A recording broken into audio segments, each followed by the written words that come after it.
10 é a aula referente ao debate sobre a vascularização do corpo, né? As rotas circulatórias, os vasos sanguíneos, tá? Que estão relacionados ao sistema cardiovascular, também conhecido como sistema circulatório, que é composto pelo coração, que é um músculo importante no processo de bombeamento do sangue, e dos vasos sanguíneos, que estão relacionados à distribuição do sangue pelo corpo, né? Pelo processo de reoxigenação do sangue e também do que nós chamamos de retorno venoso, tá? Além também do processo de reabsorção, de filtração, através dos capilares sanguíneos e de um outro sistema também muito importante na parte de drenagem dos resíduos metabólicos que são relacionados aos vasos linfáticos, tá? Que são importantes no processo de reciclagem, né? Porque nós temos aí um sistema específico de filtração de sangue, mas a gente também tem um sistema acessório que está acoplado ao sistema circulatório, que é o sistema linfático, responsável por essa drenagem, tá? E essa retirada de resíduos metabólicos aí circulantes na corrente sanguínea, tá bom? Então, vou compartilhar com vocês aqui a minha janela. E qualquer dúvida, qualquer coisa, vocês podem sinalizar. Eu falo muito, então, se porventura eu estiver falando muito ou muito rápido, vocês sinalizem, tá bom? E é isso. Vamos começar aqui. Sistema circulatório compartilhar. Vou maximizar aqui para vocês aqui a apresentação. Deixa eu botar essa janela aqui. Todo mundo está conseguindo ver os slides? Sim, né? Estão conseguindo me ouvir também direitinho? Vou até falar um pouquinho mais alto. Sim? Sim, professora, tudo certo. Sim. Ah, tudo certo. Vou falar um pouquinho mais alto, porque às vezes o som desse microfone aqui, às vezes também, né? Esse computador está muito velho. Mas é isso. Então, reiterando o que eu tinha comentado com vocês anteriormente, nessa introdução da aula. Então, como vocês já viram com a professora Luciana, o sistema circulatório, ele se refere ao sistema responsável pela irrigação, né? Ou seja, essa circulação, esse caminho que o sangue vai fazer, tá?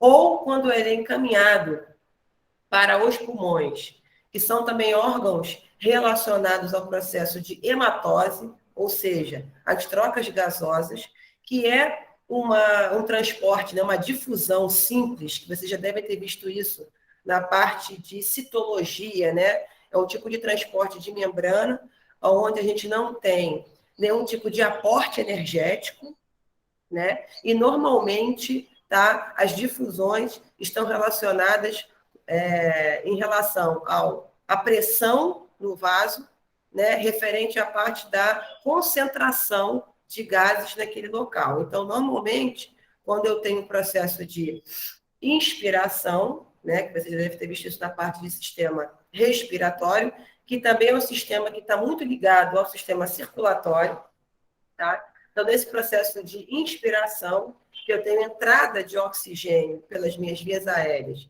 que são encaminhadas pela minha árvore brônquica até os meus alvéolos pulmonares, tá? Eu tenho um aumento na concentração de oxigênio nesse local e, consequentemente, por conta da pressão, tá? Dessa alta concentração de oxigênio nos alvéolos pulmonares, tá? Eu tenho essa difusão, né? Eu tenho esse transporte passivo de oxigênio para os meus capilares sanguíneos, que veremos que são vasos muito fininhos, literalmente, eles têm a finura, o calibre de um fio de cabelo, por isso que são chamados de capilares sanguíneos.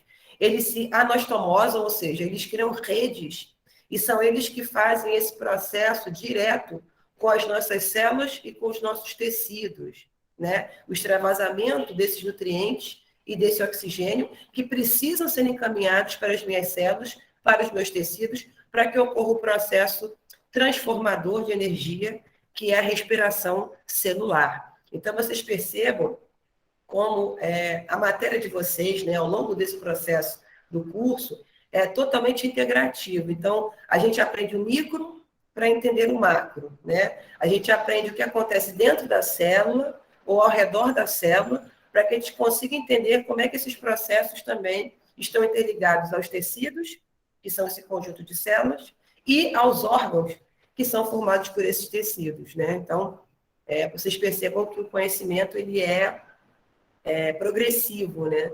A gente estuda de maneira separada, mas ao final desse processo vocês têm que começar a ver a disciplina como um todo, né?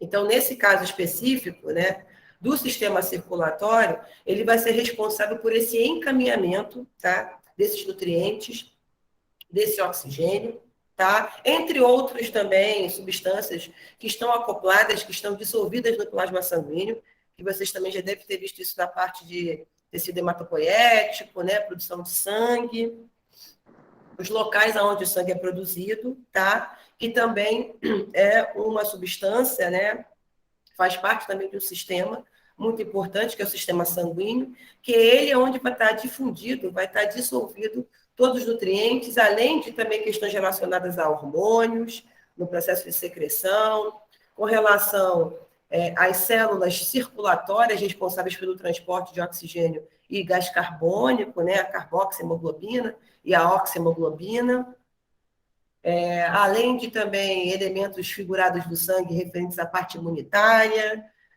com relação à coagulação sanguínea, né, as plaquetas.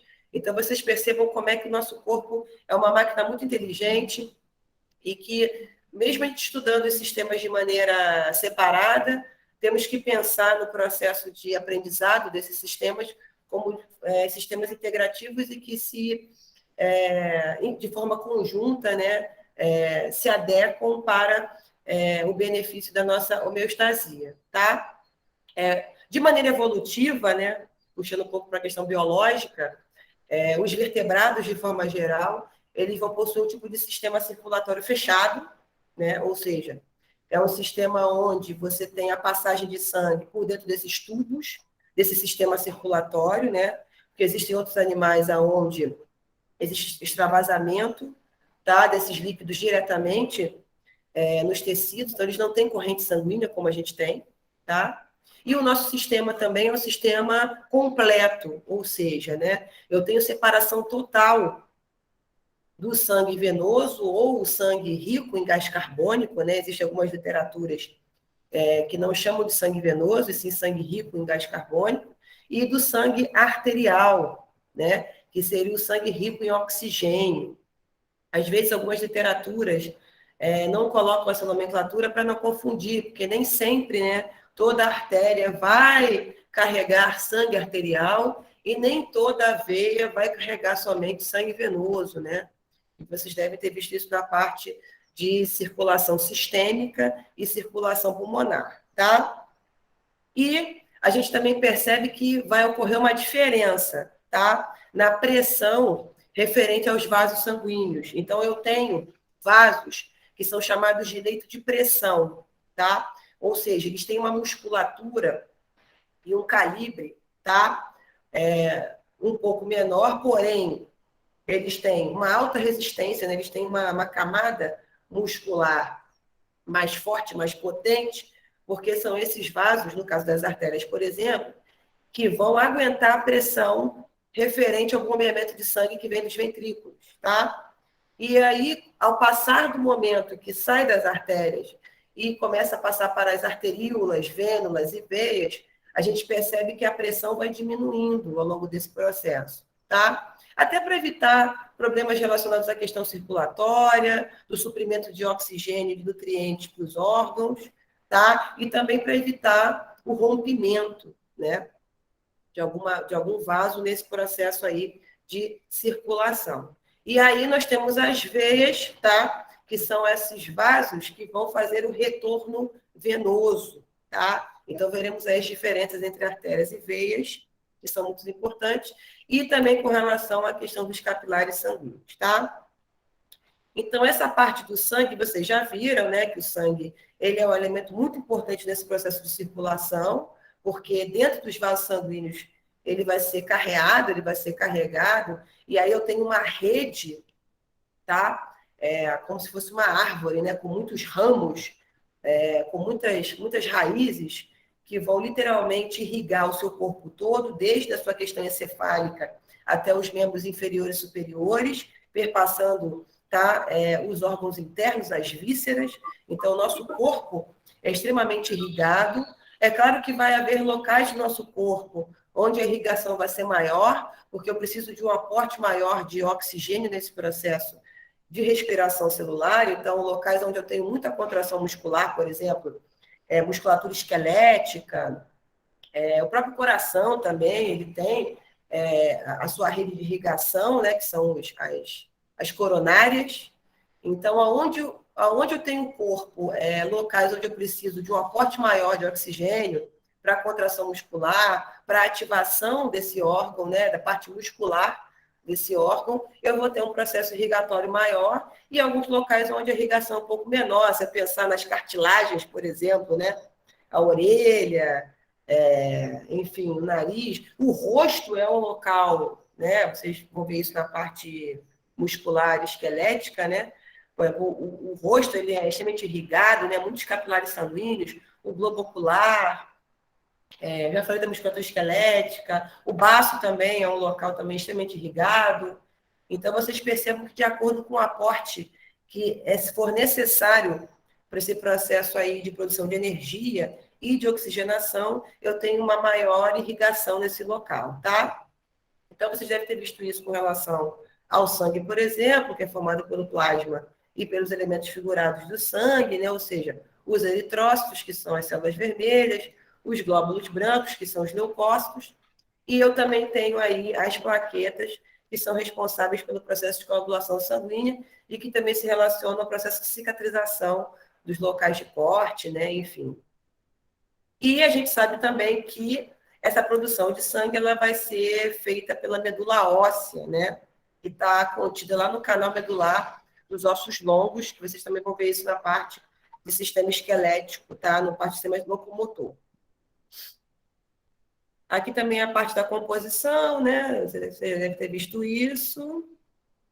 E aí vocês percebam aqui nessa imagem, né, como é que o nosso corpo é extremamente irrigado. E aí vocês percebam também essa questão da distribuição de oxigênio, né, através das artérias e arteríolas e do retorno venoso. Então, por isso que, didaticamente, né, a gente sempre coloca a coloração avermelhada ou vermelha para esses vasos onde eu tenho circulação de sangue arterial, que é o sangue rico em oxigênio. E, normalmente, quando está em azul, tá? São esses locais onde eu tenho esse retorno venoso, ou seja, depois que o corpo todo já produziu energia, já consumiu todos esses nutrientes, esse sangue precisa retornar para o coração para que novamente seja encaminhado para os pulmões. E aí, sim, nesse processo pulmonar, eu tenho a reoxigenação desse sangue, tá? Então, vocês percebam também que, além da questão circulatória, a questão da oxigenação, da reoxigenação do sangue, também vai fazer parte desse processo aí circulatório, tá? Isso de forma conjunta com o sistema respiratório, né? Então, vocês viram que na parte do sistema respiratório que está acoplado ao sistema circulatório, nós temos aí a hematose, que vai ser essa troca de gases entre alvéolos pulmonares e capilares sanguíneos, tá? Que são essas redes de vasos mais fininhos, né? Onde a pressão ali, a pressão do sangue é um pouco menor, mas a pressão osmótica é maior, porque eu preciso dessa troca, né? Literalmente dessa troca direta, tá? Entre as minhas células, os meus tecidos com os capilares, tá? Então, essa difusão, ela vai fazer parte desse processo. Por isso, também, o calibre bem fininho, para que eu consiga ter essa passagem, né, de nutrientes, de oxigênio, de maneira mais rápida, tá? E vocês devem ter visto isso também na parte de citologia. Eu acho que tem alguém que pediu para entrar aqui, gente. Só um minutinho. Para ver. Aqui no Google Meeting. Alguém pediu para entrar? Deixa eu ver aqui. Ah, tá. Alguém levantou a mão para alguma Alguém coisa. levantou a mão? Eu levantei a mão porque estava aparecendo ainda o primeiro slide para mim. Eu queria confirmar se é isso mesmo, mas agora mudou. Isso, mudou, é. Isso, Tá. isso. Eu estou passando os slides devagar, tá? Mas qualquer coisa, eu posso dar uma aceleradinha aqui. E também, se vocês quiserem, eu posso disponibilizar também esse material lá para vocês, tá? Porque vocês já tinham um material lá, então eu estou usando o meu, mas depois eu disponibilizo também esse PDF para vocês. Tá bom? Mas eu mudei agora, eu troquei agora o slide. Deixa eu voltar. Mais alguém pediu para entrar? Não, né? Tá tudo ok? Então, vamos então retomar aqui. Vamos lá. Bom, então, deixa eu voltar aqui o que eu estava falando. Bom, então, com relação à questão circulatória e com relação à questão da corrente sanguínea, né, do transporte de sangue por esses tubos, então, dentro desse processo, eu vou ter distribuição desse nutriente para todas as minhas células, tá? Através aí das veias e dos capilares sanguíneos. Comentei com vocês também a questão do sistema linfático, né? Dos vasos linfáticos, que são importantes para o recolhimento, né? Pela drenagem, tá? Pela reciclagem desses excretas, né? Desses resíduos metabólicos. O sangue também é importantíssimo, né? A questão circulatória, ela também é importantíssima no processo de distribuição de hormônios, né? Que são secretados pelas glândulas, né? E controladas pela hipófise, que aí secretam diretamente esses hormônios da corrente sanguínea, vocês verão isso na parte do sistema endócrino, com relação também ao transporte de anticorpos, tá? E também com relação à regulação da temperatura corporal, tá? Então, o processo circulatório, os processos de vasoconstrição, de vasodilatação, que são regulados pelo sistema nervoso autônomo, né? A parte simpática e parasimpática, que regula esses feedbacks aí referentes ao aumento do batimento cardíaco, ou à diminuição da frequência cardíaca, os processos referentes à vasodilatação, à vasoconstrição, tá? Isso também são importantes no processo de manutenção da nossa temperatura corporal, tá? Manter sempre a temperatura de forma equilibrada. Então, percebam que o sistema circulatório acoplado ao sistema respiratório, que também é um processo importante aí também no retorno venoso. Vocês percebam que eles estão intrinsecamente ligados e são importantes nesse processo de transporte. Aqui vou passar esse processo de cicatrização. Vocês também já viram, né, com relação ao coração, que ele é um órgão muscular oco, possui 4 cavidades, né? A questão da separação do sangue arterial e do sangue venoso que perpassa o coração também tem um processo evolutivo aí relacionado, que é o aparecimento dos répteis aí do que nós chamamos de septo de Sabatier, que seria essa barreira ventricular, que ajuda a não misturar o sangue, né? Porque existem alguns animais onde existe mistura de sangue, né? E, consequentemente, uma diminuição nesse aporte de oxigênio nas células, enfim, da questão do transporte. Mas, no nosso caso, né, dos vertebrados, eles têm uma separação total, tá? Além do nosso sistema ser completo, ele é também um sistema circulatório fechado. É só para ter um motivo de curiosidade aí para vocês. Então, a partir dos crocodilianos, nós já temos aí uma questão de separação, tá? Então, aves e mamíferos, tá? Eles são grupos taxonômicos, né, relacionados à parte de zoologia, né, fisiologia comparada, que tem a separação total do sangue, né, arterial e do sangue venoso, tá? E também possui essas cavidades, né, 2 átrios, 2 ventrículos, e eu também tenho essas válvulas, tá? Que ajudam nesse processo de impedimento desse refluxo de sangue, que é a válvula tricúspide e a válvula bicúspide, que também você já deve ter visto isso na parte de coração, né?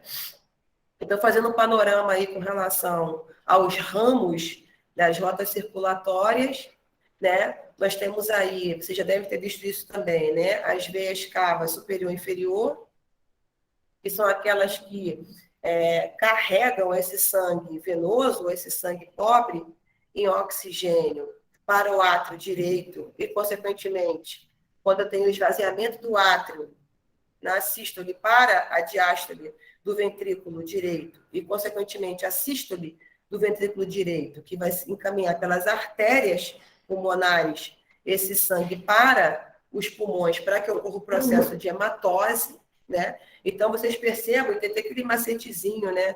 Que tudo que sai do coração é artéria e tudo que chega ao coração é veia, né? Então, ele é um conceito biológico, anatômico importante e ajuda para a gente conseguir entender esses processos de bombeamento e distribuição do sangue, né? Então, normalmente, as artérias pulmonares encaminham tanto para o pulmão direito como para o pulmão esquerdo esse sangue que precisa ser reoxigenado, né?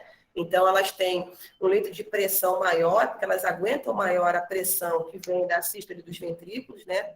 Dessa questão ventricular é muito importante. E até a gente comenta, né, que essa região aqui, né, do ventrículo esquerdo, ele tem uma espessa musculatura em relação ao ventrículo direito, porque no processo de retorno, né, do coração pelas veias pulmonares, que são esses dois vasinhos aqui, ó, tá vendo? Que são encaminhados para o átrio esquerdo e, consequentemente, para o ventrículo esquerdo, eu tenho bombeamento desse sangue via artéria aórtica ou aorta, e vai ser encaminhada tanto para a questão encefálica, né, através aí do tronco, nós chamamos de tronco braquiocefálico, onde eu tenho as artérias carótidas e também as subclávias, tá? Que vão levar esse sangue rico em oxigênio para o cérebro, para o encéfalo, tá? E muito interessante comentar da questão aórtica, né? E também com relação às artérias carótidas, que são ramificações desse tronco aórtico, né? Que forma esse tronco braquiocefálico. Eu tive uma tia que, infelizmente, por conta de questões relacionadas a comorbidades, diabetes, né, não tratada, né, de forma adequada, ela desenvolveu uma aterosclerose, né, ateromas, ou seja, coágulos e placas nas carótidas que, ao longo do tempo, foram diminuindo o fluxo de sangue naquele local, e ela teve um AVC, né? Nós chamamos também de derrame ou de acidente vascular cerebral, né? Ou seja, a carótida esquerda dela, se eu não me engano, já estava muito comprometida, então dificultou o aporte de sangue oxigenado para o cérebro dela, e consequentemente ela desmaiou, né? Sofreu uma queda no banheiro, graças a Deus ela não chegou a óbito, né? Ela conseguiu, ela está se recuperando ainda, né? Porque como esse aporte de oxigênio teve essa dificuldade, ela entrou em hipóxia e desmaiou, ela teve um comprometimento, né? Ela teve uma sequela referente à parte locomotora, então ela ficou com o lado direito, né? Porque o hemisfério esquerdo controla o direito e vice-versa. E aí ela ficou com comprometimento nessa região aqui do lado direito do corpo dela, então ela sofreu uma hemiplegia, que a gente chama, né? Então ela paralisou o lado direito, né? No caso aqui, né? O lado direito e a perna direita.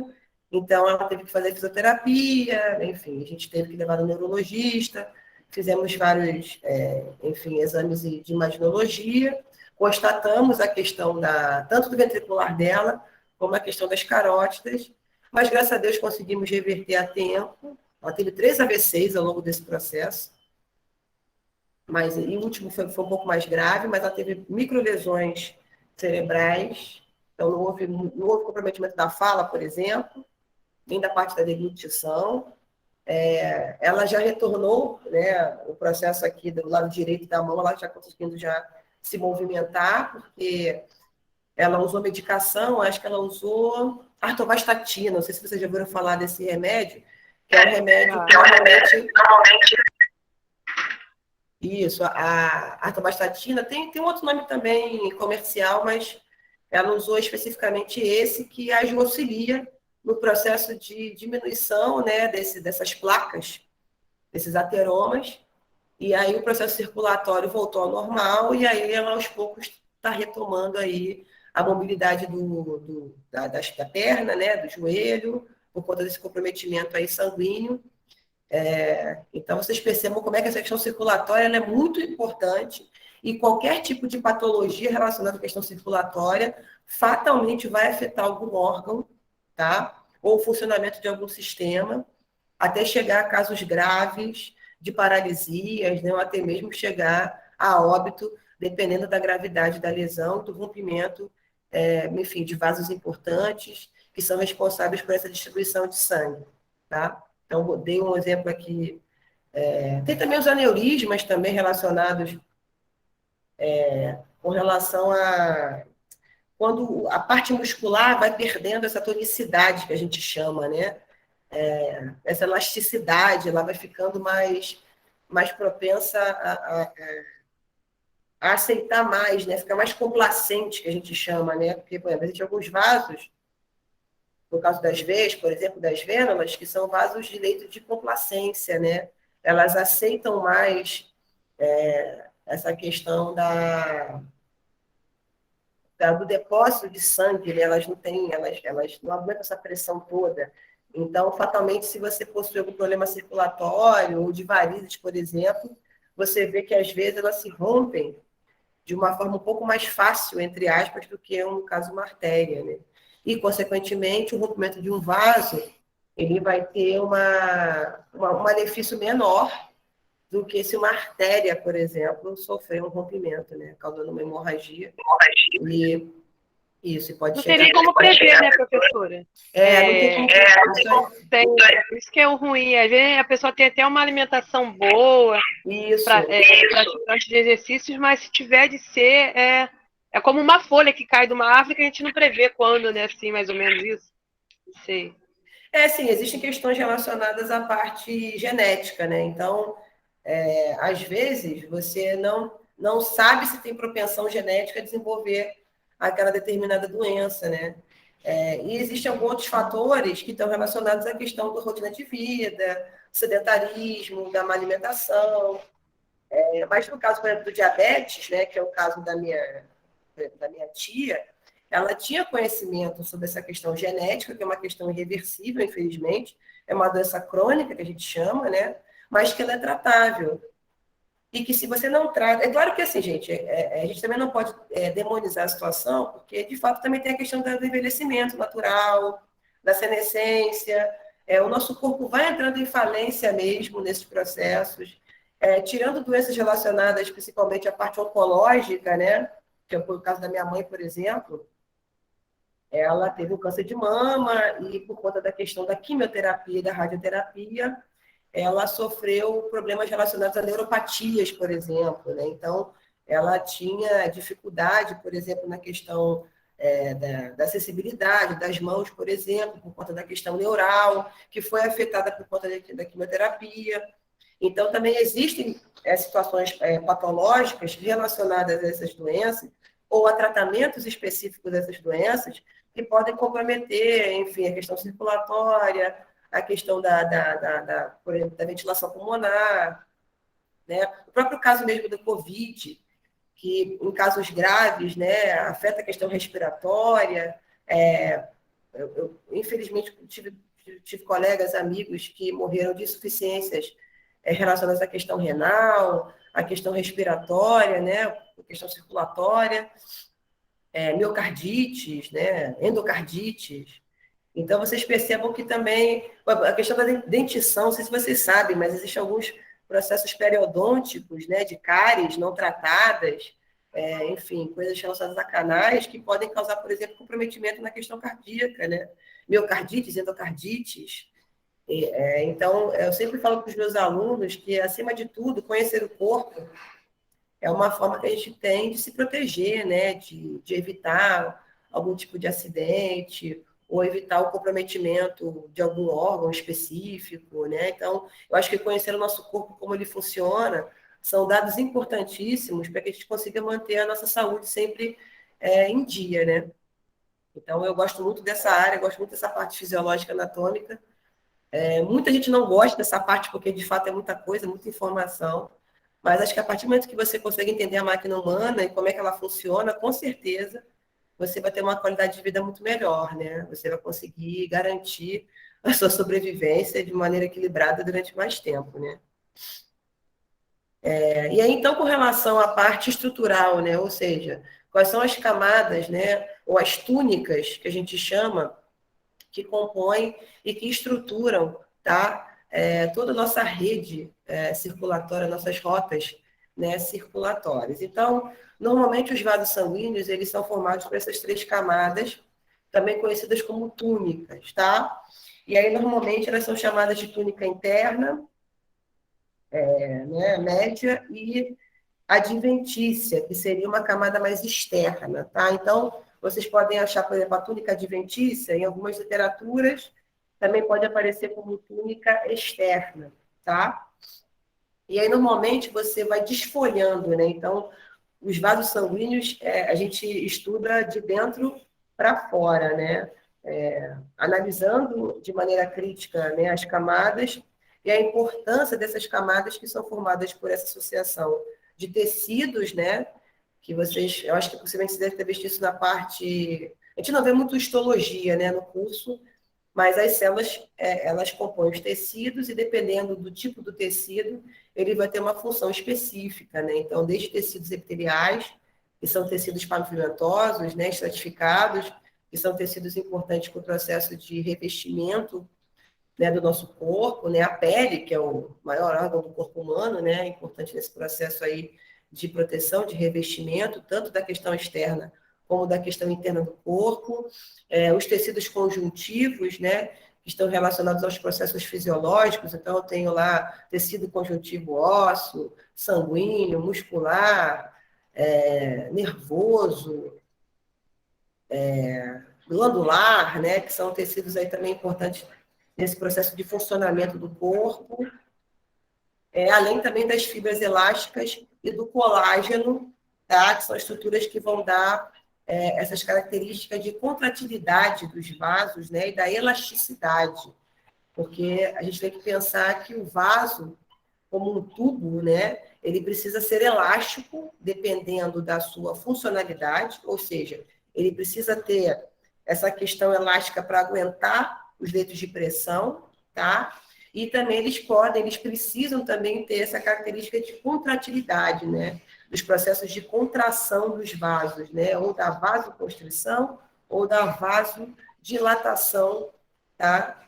Desses tubos. Então, também são características importantes aí da questão estrutural dos vasos sanguíneos.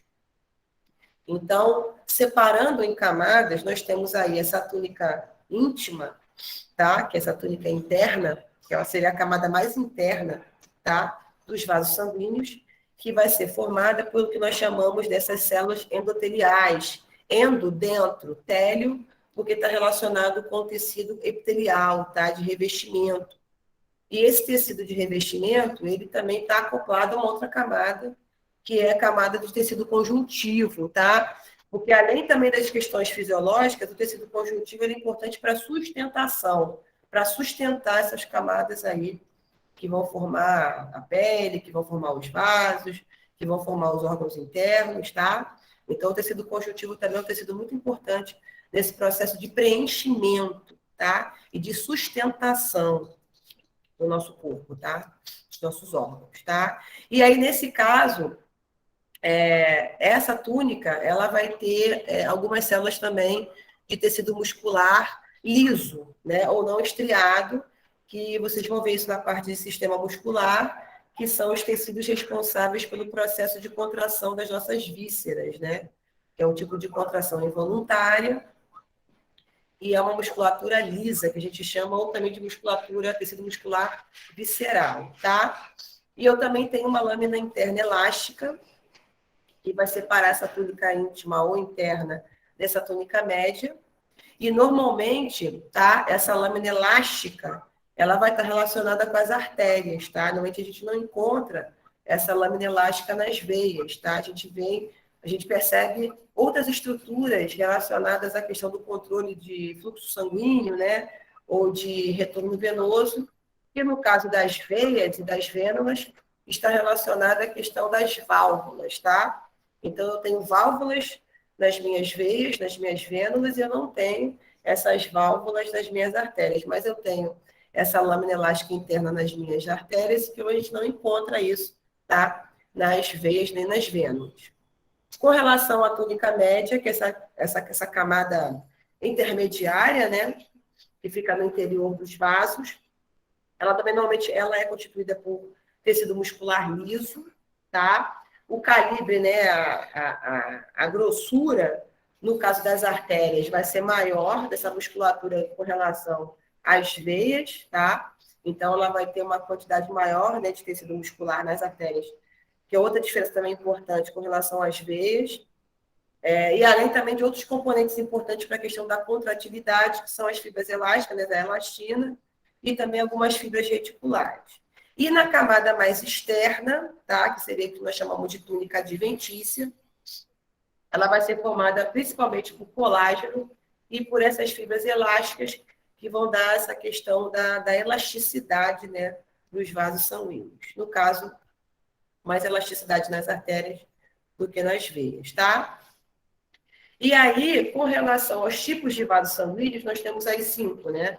Que são as artérias, as arteríolas, as vênulas e veias, e ao final, né, dessa rede, né, dessa rede de vasos sanguíneos, nós temos ao final aí os bem fininhos, que tem aqui a espessura de um fio de cabelo, que são os capilares sanguíneos, tá?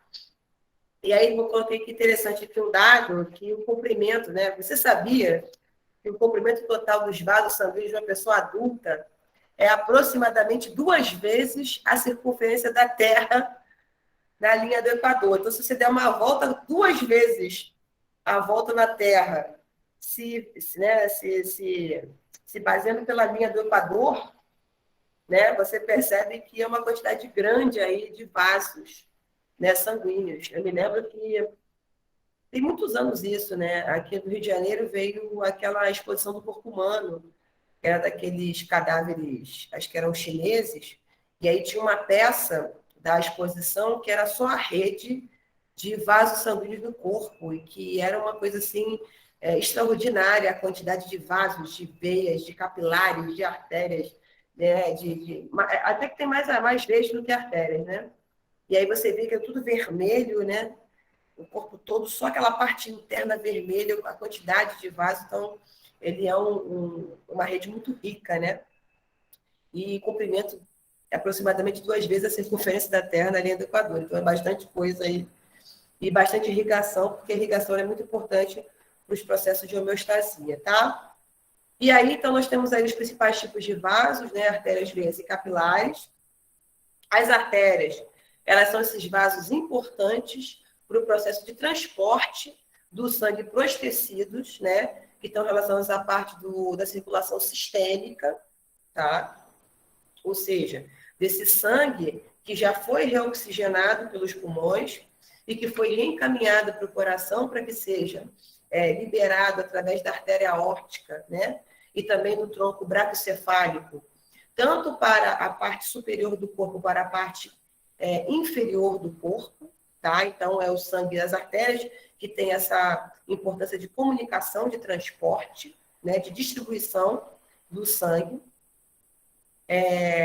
Normalmente, esse sangue, né? Não é só o sangue arterial, porque vimos aí que nós temos as artérias pulmonares que carregam sangue venoso para os pulmões, né? Então, não é uma exclusividade das artérias só transportar sangue arterial, tá? Que é o caso das artérias pulmonares.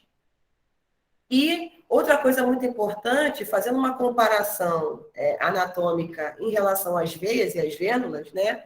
As artérias, elas são esses vasos que nós chamamos de leito de pressão, tá? Ou seja, elas transportam o sangue sob alta pressão, tá? Relacionada à questão sistólica aí dos ventrículos, né? Ou desse movimento ventricular. Porque, normalmente, esse sangue que vem do coração, ele vem num fluxo muito rápido, tá? Então, as artérias precisam ter esse calibre mais forte, né? Esse leito de pressão, para conseguir mais elasticidade também, para conseguir aguentar essa pressão do sangue que vem bombeado pelo coração, tá? Então, ela tem que ser mais elástica, ela tem que ser mais forte com relação à questão muscular e, consequentemente, ela tem que ser mais resistente, tá? Então, nesse caso, a parede das artérias precisa ser mais espessa, sim, tá? E aí, no interior dos órgãos, a gente vai ter ramificações, né? Ou anostomoses, que a gente chama na parte anatômica, que está relacionada com essas ramificações, desses ramos que vêm desses troncos, tá? Que também são chamadas de arteríolas, né? Seria, então, eu tenho um calibre maior das artérias e vai diminuindo com relação ao calibre das arteríolas, diminui um pouco mais nas vênulas, nas veias, até chegar bem fininhas nos capilares sanguíneos, tá? Então, vocês percebam que é uma rede contínua, onde vai diminuindo também, é muito importante também destacar isso, tá, gente?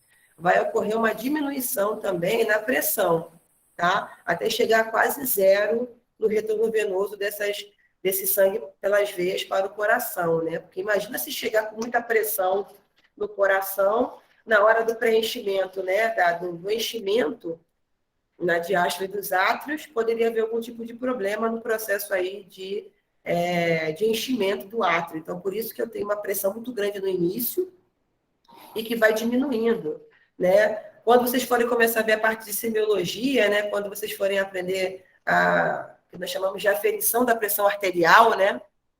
Que normalmente ela é feita por essa artéria braquial aqui, né? Então, no processo de aferição da pressão arterial, você interrompe, né, o fluxo de sangue nessa artéria, e aí, aos poucos, quando você vai soltando o manguito, né, e você vai de volta liberando esse fluxo de sangue na artéria, você percebe aí uma movimentação, um barulho na parte da entrada, né, e saída de sangue nos átrios e ventrículos, que seria a máxima sistólica e a mínima diastólica, né, de átrios e ventrículos, que é aquela medição por milímetros de mercúrio, né, que tem aquela... Tem um nome, né, agora eu não esqueci, gente, que é no esfigmomanômetro, que chama, né, e aí você percebe a máxima sistólica e a mínima diastólica, que é medida por esses milímetros de mercúrio, e normalmente a faixa, que nós chamamos de faixa da normalidade, seria em torno de 12 ou 120 milímetros de mercúrio por 80, né?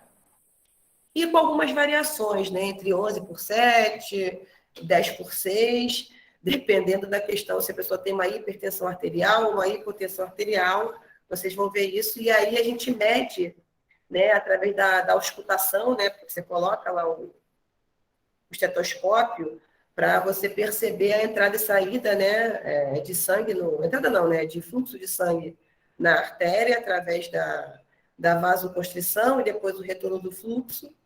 E aí, ao final, você mede, né, a partir da sensibilidade do ouvido, a máxima e a mínima, a máxima sistólica, a mínima diastólica, e aí você mede a pressão do paciente. Mas vocês vão ver isso na parte de semiologia, que também está relacionada à pressão que a gente mede aí nas artérias, tá? Deixa eu ver aqui, que acho que alguém pediu para entrar. Deixa eu dar uma olhadinha aqui. Permitir.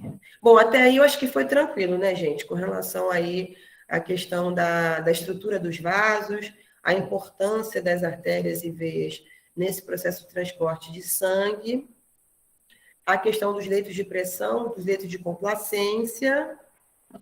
Deixa eu ver o que mais aqui que a gente falou. E vimos também diferenças, né, com relação à parte da contratilidade e da elasticidade entre artérias e veias, e também o tipo de sangue que é transportado, né? Então, isso a gente conseguiu ver de maneira completinha. Então, vamos continuar aqui. Eu já sinalizei. Vamos ver aqui.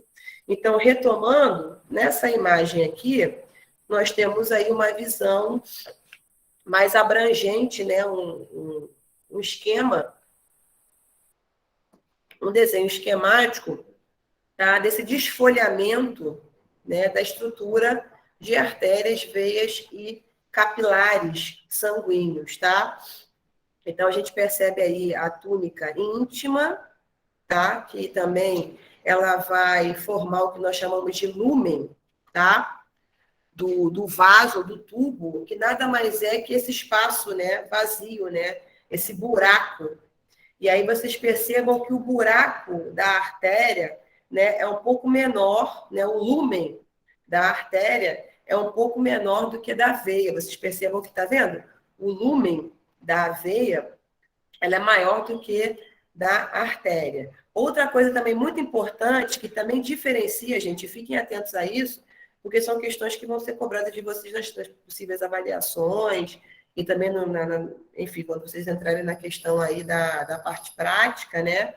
Que vocês percebam que existem válvulas nas veias que a gente não encontra nas artérias, tá? Então, outro dado importante também, que eu quero que vocês fixem esse conteúdo, que vocês não esqueçam e também não misturem, tá? Na hora de fazer a diferenciação e a descrição da estrutura desses vasos sanguíneos, tá? Temos aí aqui, ó, a camada endotelial, que é formada aí por esse tecido epitelial aí, né, enfim, estratificado, que reveste, né, e que protege o interior dos vasos sanguíneos, tá? Nessa parte mais interna. E aí nós temos aqui, ó, o que nós chamamos de túnica adventícia, tá? Que é formada aí por essa musculatura lisa ou não estriada, tá? Também não esquecendo que, além da questão endotelial, eu também tenho tecido conjuntivo frouxo, que é um tecido importante também de preenchimento, de sustentação, tá? Do vaso. E aí também vocês percebam que a túnica adventícia das artérias, ela vai ter uma espessura maior do que das veias, até porque as artérias precisam ter essa estrutura para aguentar a pressão que vem dos ventrículos, tá? Até aí tranquilo, né, gente? Então, são coisas muito óbvias às vezes, mas que são óbvias assim porque isso está relacionado com a estrutura e da funcionalidade fisiológica desses vasos, tá? E aí vocês percebam também a formação desses troncos, né? Das artérias, né? Dos troncos arteriais e também da questão aí das veias. E aí vocês percebam que, diminuindo o calibre, nós temos as arteríolas, e no caso das veias, as vênulas, que se ramificam, criando uma rede de capilares sanguíneos que literalmente estão mais próximos, né? Que são mais íntimos, né? Então, você vai desde estruturas mais superficiais, digamos assim, né? Por exemplo, no caso das nossas veias, né? Se você olhar para o nosso braço, você percebe que as veias são mais superficiais, né? Elas têm essa coloração meio esverdeada, meio azulada, né? Porque aqui perpassa esse sangue venoso, tá? E você percebe que as artérias, como elas são muito importantes no processo de distribuição desse sangue arterial, elas são mais internas, né? Você não consegue olhar, né, visualizar, você consegue sentir a pulsação, né? Se você fizer a pulsação, perceber a pulsação aqui, você percebe, né, a pressão, né? Você percebe o tum-tum relacionado à abertura e fechamento das válvulas mitral e bicúspide, né? Ou seja, essa abertura e fechamento das válvulas do coração, você só percebe a vibração nas artérias, né? Mas, às vezes, elas são mais aparentes. Tem até uma... Não sei se vocês já viram isso na escola, né? No colégio, a gente estava a parte de história das grandes navegações, até com dado de curiosidade para vocês, que por que a nobreza, na época do absolutismo, né? Por que a corte, os nobres, eles se denominavam pessoas melhores, especiais, de sangue azul, porque naquele período, né, gente, sabe que o pessoal na Europa, o sol não chega lá com a mesma intensidade que os trópicos, né? A gente que está aqui mais próximo da linha do Equador, aqui é mais quente, né? É mais iluminado.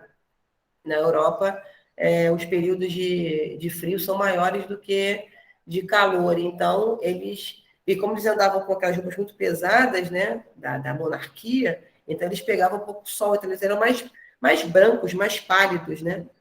E aí as veias ficavam mais aparentes. Então, eles achavam que eles tinham sangue azul porque as veias são azuladas, né?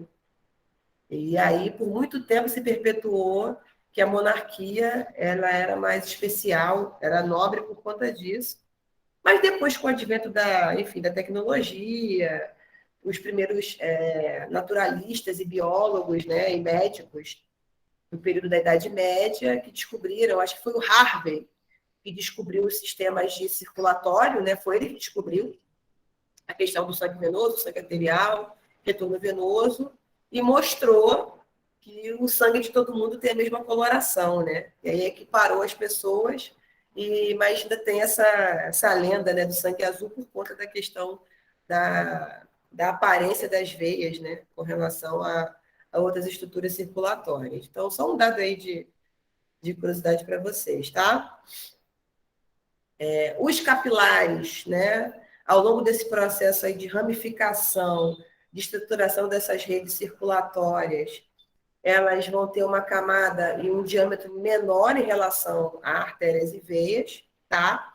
E aí, essa parede mais delgada, que a gente chama, mais fininha, ela é importante para isso, porque a troca de substâncias aí entre o sangue e o que nós chamamos de líquido intersticial, ele é maior, ele é mais rápido. Por isso que os capilares têm que ter essa constituição aí estrutural, tá?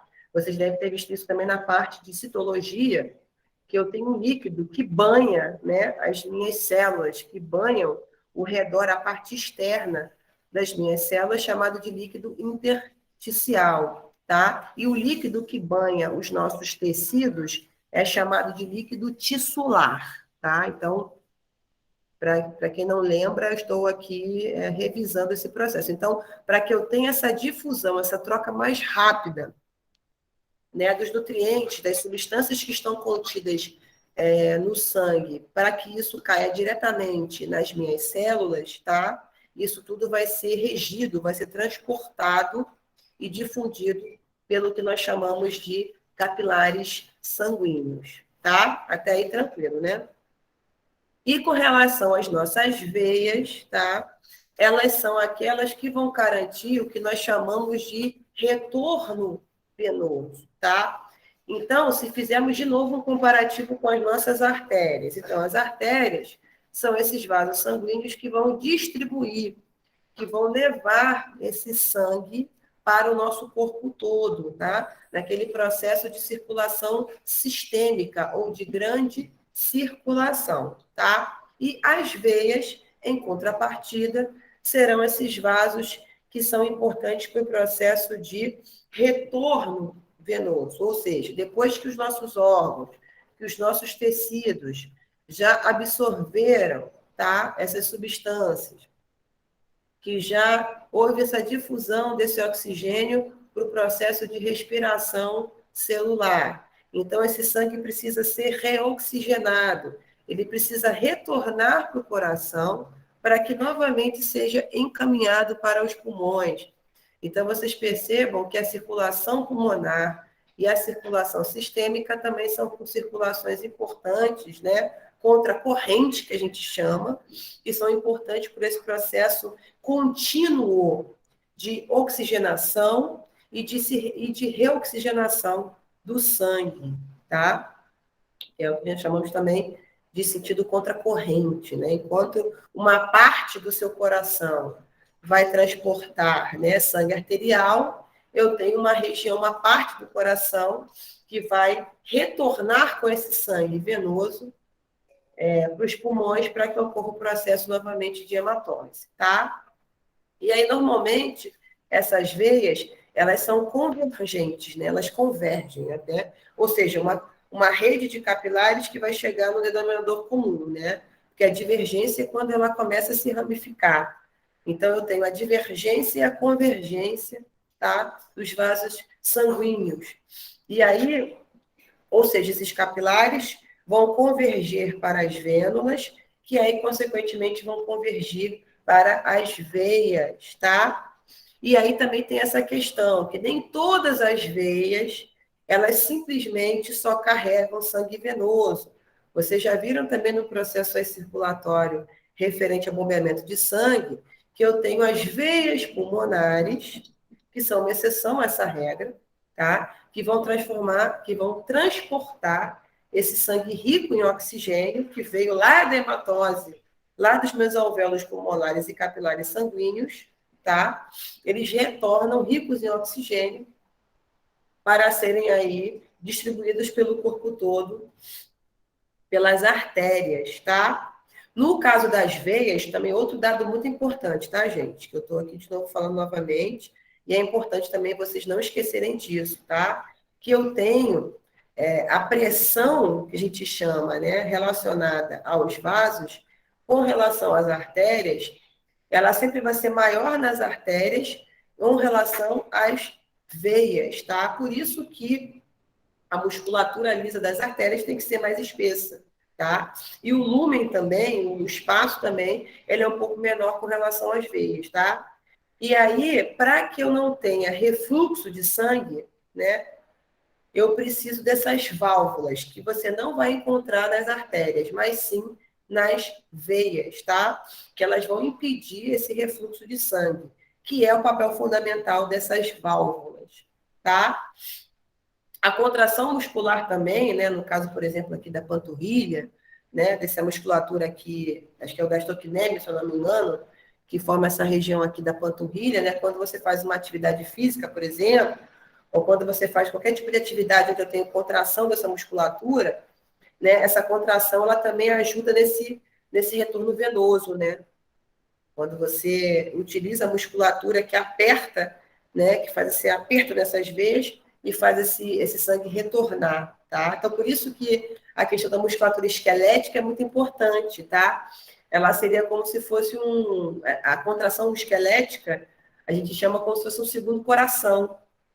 Por isso que, por exemplo, a atividade física, você ser uma pessoa ativa, isso auxilia no processo de refluxo, de retorno venoso, e também melhora a questão circulatória, né? Então, por isso que quando você, às vezes, a gente fica muito tempo parado, sentado no local, ou muito tempo no computador trabalhando em home office, você precisa eventualmente levantar, andar pela sala, né? Fazer movimentos aí referentes à parte da contração muscular, na parte articular, porque isso ajuda, tá? A contração do músculo esquelético, ele comprime as veias, né? Que irrigam, né? A musculatura esquelética, que é um local altamente irrigado, tá, gente? Eu já comentei com vocês assim no início da aula, que como eu preciso ter muito sangue aqui, muito oxigênio para a contração muscular, esse local aqui dos membros inferiores e superiores, referentes à parte esquelética, isso vai ter extremamente irrigado, tá? Então, por isso que a gente diz também que a atividade física, ela ajuda nesse processo de retorno venoso, ajuda também no processo de oxigenação, circulação, ajuda também com relação ao movimento de sangue, à frequência cardíaca, né? É como se o seu coração ficasse mais forte, né? Quando você faz atividade física, quando você condiciona essa questão respiratória com a questão circulatória, né? Então, é por isso que atletas de alto rendimento, por exemplo, você vai perceber uma frequência cardíaca mais controlada, né? E aí, quando, por exemplo, você pega uma pessoa sedentária, que você coloca ela para fazer uma atividade física, você percebe um aumento muito grande da frequência cardíaca, né? A pessoa começa a hiperventilar e o coração começa a bater de maneira mais acelerada, porque ela não está literalmente condicionada, né? Acostumada com essa questão da pressão, enfim, dos vasos, do retorno venoso. Por isso que a atividade física é muito importante aí, para que você controle essa questão cardíaca, que você melhore a sua questão circulatória, caso você tenha algum problema genético relacionado à questão das varizes, né? Tá? Então, é muito importante também essa questão de como é que você controla e você regula também as suas questões circulatórias referentes à parte da musculatura esquelética, né? Então, no caso, por exemplo, das artérias, às vezes também possuem 3 túnicas, tá? E aí, diferentemente dessas artérias, você vai ver uma menor quantidade de tecido muscular nessas veias, tá? Elas são menos espessas do que as artérias. Bom, então, para fechar, então, tudo que a gente comentou, que já foi bastante coisa, para fechar essa ideia referente à parte da estrutura dos vasos sanguíneos, né? E também com relação às diferenças e particularidades de cada vaso, eu coloquei esse quadro para vocês aí, tá? Com diferenças e semelhanças com relação à parte das artérias, das veias e dos capilares sanguíneos, tá? Então, com relação às artérias, tá? Então, sempre fiquem atentos a isso. Então, as artérias sempre serão esses vasos que vão transportar o sangue que vem do coração, tá? Que já está oxigenado, né? Ou seja, através da questão sistólica ventricular, então, havendo uma pressão bem forte, pressão bem violenta nas artérias, que vão translocar, né? Que vão transportar esse sangue para os tecidos e para os nossos órgãos, tá? Então, essa aí é a função fundamental circulatória das artérias, tá? O sangue transportado nas artérias são um sangue que vem em alta pressão. Então, por isso que elas têm essa especificidade com relação à musculatura lisa, tá? Então, elas têm uma musculatura mais espessa, tá? Para poder aguentar essa pressão que vem do coração, tá?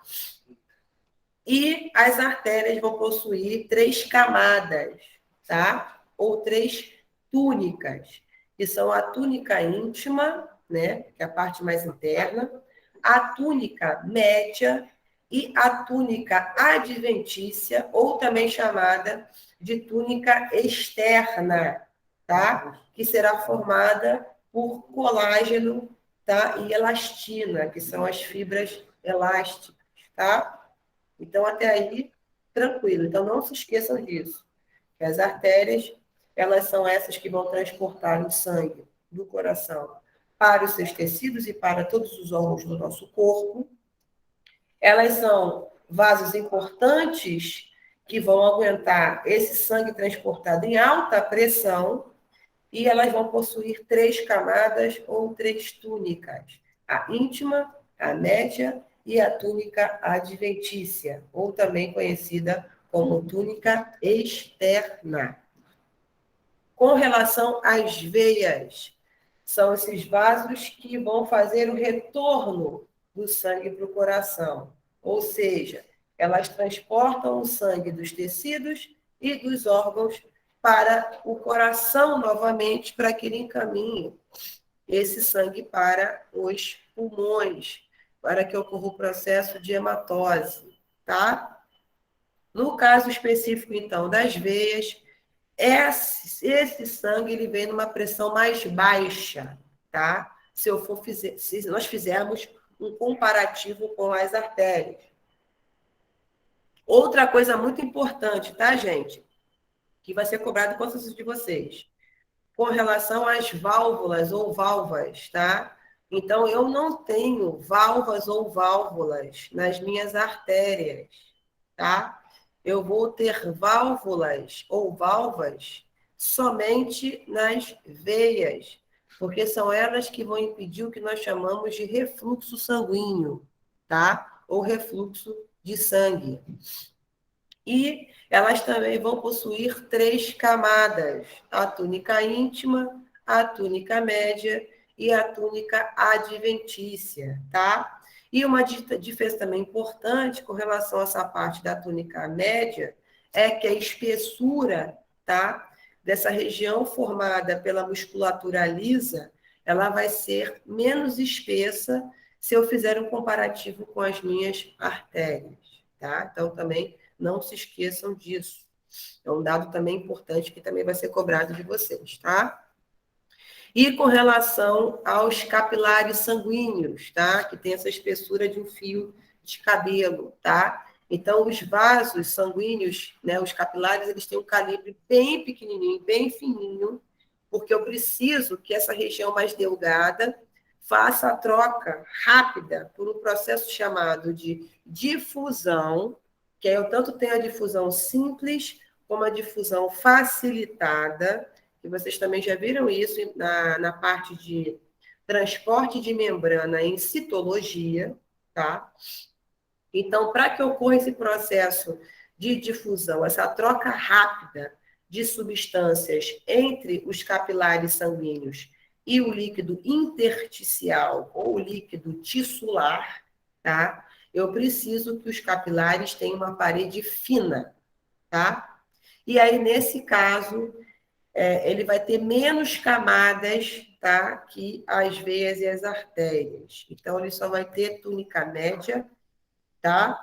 E que essa parte da musculatura endotelial e também da parte externa, tá? Que é a adventícia, que é essa região mais externa onde eu tenho aí o colágeno e as fibras elásticas. E vocês percebam que como essa questão da estrutura das camadas ela vai diminuindo, vai ficando menos espessa ao longo desse processo de vascularização, né?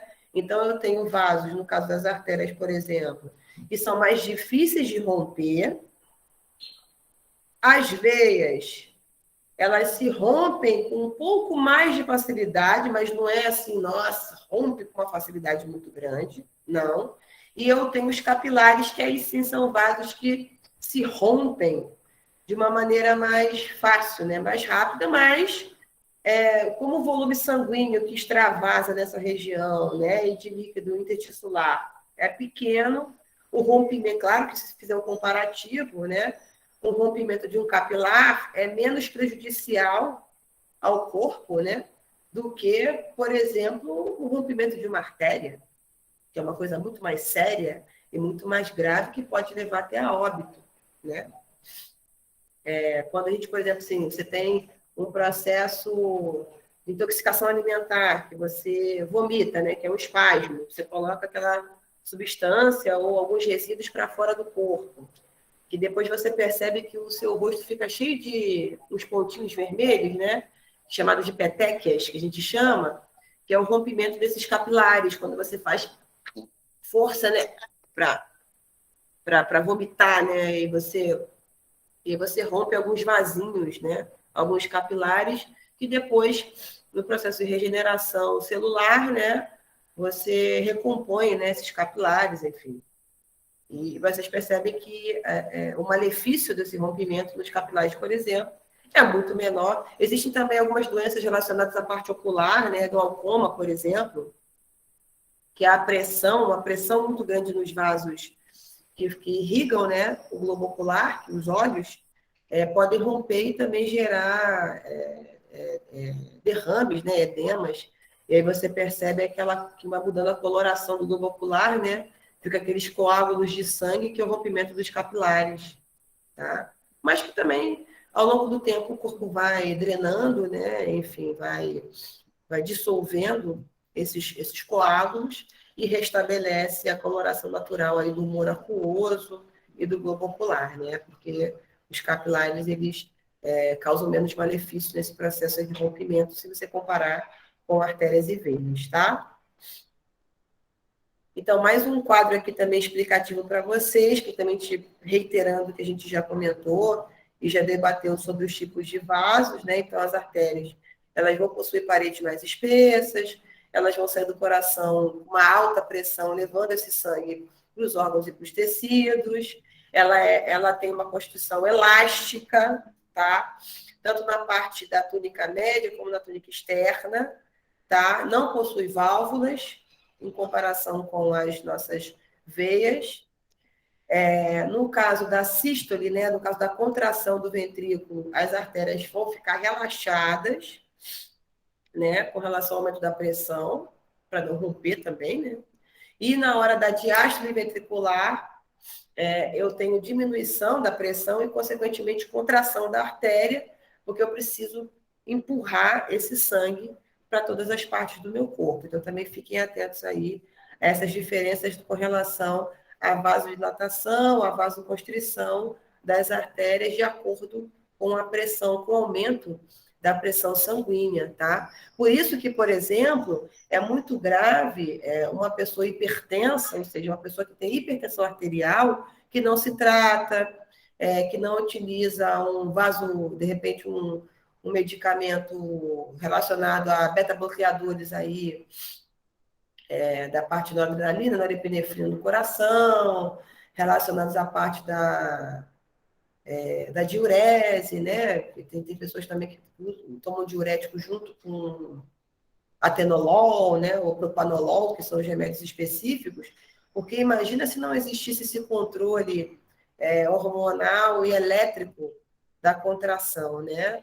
A chance de uma pessoa hipertensa não controlada romper uma artéria e entrar em óbito, ou sofrer um derrame, ou uma isquemia, ou um AVC é muito grande, né? Por isso que é muito importante, né? Obrigada, professora, esse incentivo que a gente precisa, porque às vezes eu esqueço do remédio. Isso, então, por favor, não esqueça dos remédios, porque isso é muito importante, principalmente para a questão desse controle do aumento da pressão do sangue, que é uma coisa muito grave, tá, gente? Então, por isso que a artéria precisa ter essa elasticidade, essa contratilidade, porque ela precisa literalmente aguentar essa pressão, literalmente essa pressão, gente, porque senão, se romper, o risco de uma patologia mais séria e grave é muito maior, tá? E aí, assim, tem pessoas que, por alguma questão, conseguem reverter esses processos relacionados a esses acidentes vasculares e pessoas que, infelizmente, não conseguem. Então, por isso é muito importante, caso você tenha, né, algum tipo de doença crônica nesse sentido, o controle é muito importante para evitar um risco maior aí para a sua saúde e até mesmo para a sua vida, tá? Com relação às veias, também, mais um quadro importante aí para vocês verem como é importante essa questão da abertura e fechamento dessas válvulas, tá? Para que eu sempre tenha o que nós chamamos de circulação sempre numa mesma direção, para que eu não tenha refluxo desse sangue nesse processo, tá? Então, essas veias são importantes para o processo de carreamento desse sangue que vem originado, né, oriundo dos tecidos e dos órgãos que carregam sangue venoso, tá? Elas não vão ser mais espessas do que as artérias, então elas aguentam essa pressão de uma maneira menor, e para que elas consigam controlar isso, elas têm essas válvulas, tá? E as paredes são mais finas se eu for olhar em relação às artérias, tá? E também tem essa questão também da contração da musculatura esquelética, tá vendo? Que ajuda nesse processo de fluxo sanguíneo, né? Que seria um segundo coração. A gente chama a contração da musculatura esquelética, que pressiona as veias aí e ajudam elas a levar esse sangue retornando para o coração, porque, mais uma vez, reiterando, tudo que sai do coração é artéria e tudo que chega ao coração, a gente chama isso de veia. Então, também não se esqueçam sempre disso, tá? Para não errar na hora das avaliações. E os capilares sanguíneos, que são esses vasos de pequeno calibre, tá? Que são importantes, porque são eles que vão levar, que vão difundir, tá? Nos tecidos ou no líquido intersticial, todas as substâncias importantes para os processos fisiológicos, metabólicos da célula, tá? Além também de fornecer oxigênio para a respiração celular. E normalmente elas têm uma túnica única, tá?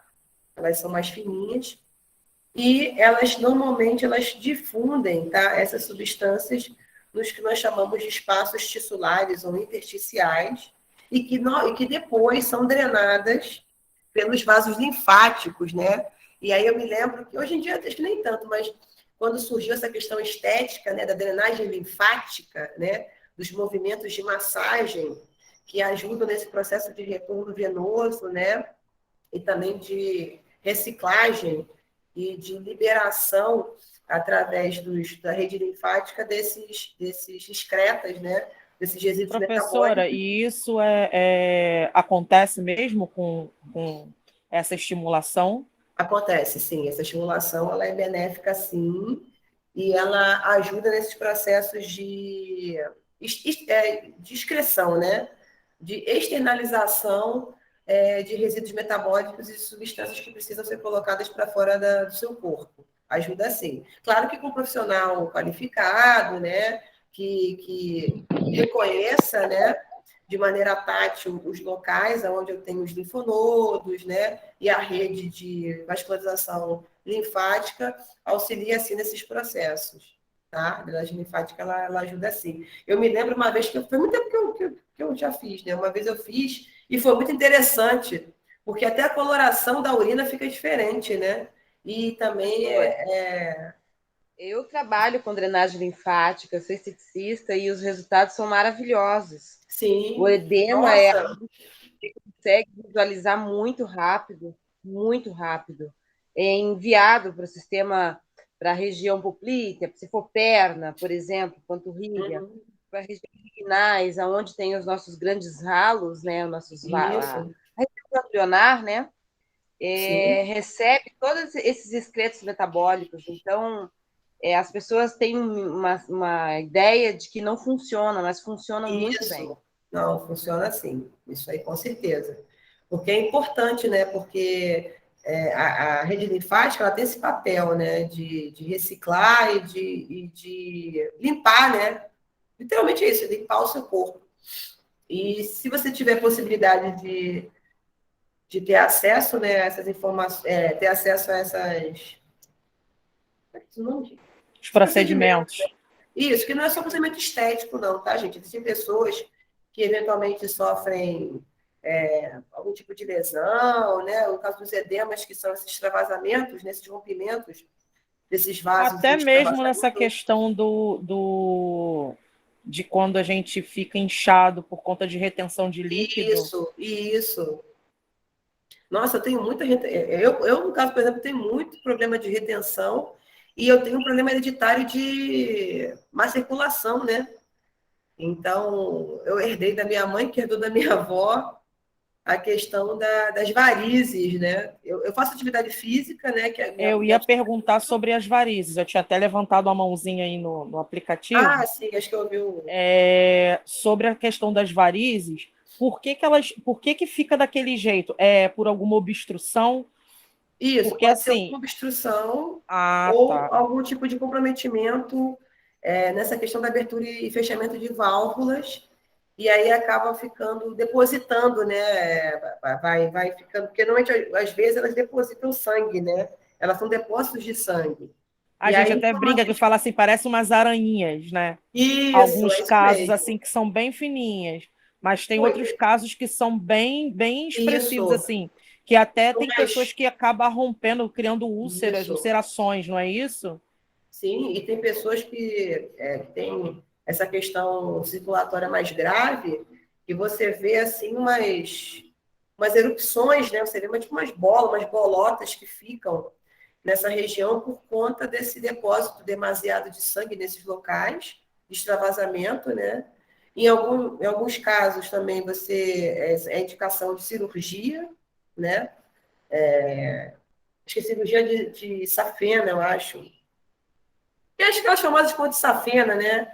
Para as pessoas que têm questão relacionada ao coração, então são retiradas essas safenas da musculatura esquelética, né? Porque assim, eu já conheci pessoas assim que trabalhavam muito tempo em pé ou que carregavam muito peso e com o passar dos anos ficaram, né, nas pernas com as veias e essas varizes assim bem proeminentes, daquelas assim que são muito grossas e que parece que vai romper a qualquer momento. Sim. A minha mãe, por exemplo, minha mãe foi enfermeira, né? Antes dela falecer e tal, ela trabalhou muitos anos na área de enfermagem e ela teve que fazer uma cirurgia para retirar dessas safenas por conta dessa questão circulatória, que era hereditária, né? A minha avó tinha esse problema e ela herdou, enfim, passou para mim. Então, no caso, como ser hereditário, a gente que tem, por exemplo, minha mãe tem, aí então eu preciso prestar atenção. Então... Isso, sempre, se possível, né? Se você for ficar, por exemplo, uma situação muito tempo em pé, de repente fazer algum movimento para melhorar a circulação, ou se você puder usar aquelas meias elásticas, né? Que auxiliam nesse processo. Eu posso ficar em pé o dia inteiro, não tenho problema nenhum. Mas se eu ficar pouco tempo sentada, normal, assim, ó, igual eu tô aqui, quer ver? Pega meu telefone. Assim, igual eu tô, assim. Aí quando eu levanto, a minha perna, ela parece que a pele está esticando, que fica doendo e dói muito. Eu não entendo.